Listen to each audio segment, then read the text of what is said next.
Ձեր մասով ձեզ ինչու էին տարել 6-րդ վարչություն, չեմ պարզաբանել։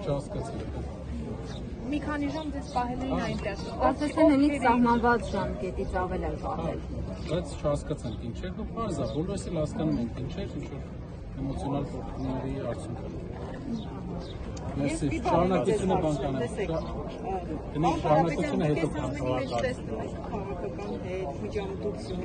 Ինչ կասեք, ինչով եք բացատրում, ինչով եք բացատրում այս գործողությունները, Սամվել Կարապետյանի նկատմամբ։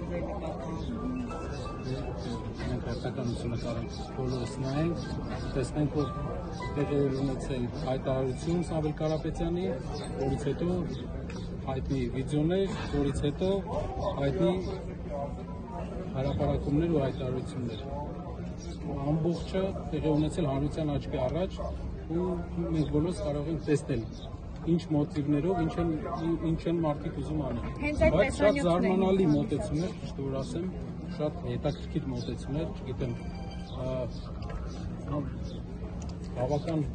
մեծ էվոլյուցիա ենք տեսնում մեր արդարադատության ու արտադրության վերաբերյալ մեր երկրի ու պետության ղեկավարների մոտեցումը։ Պարոն Կարապետյան, այսպես մտածում քաղաքական հաշվեհարդարները ինչ էր։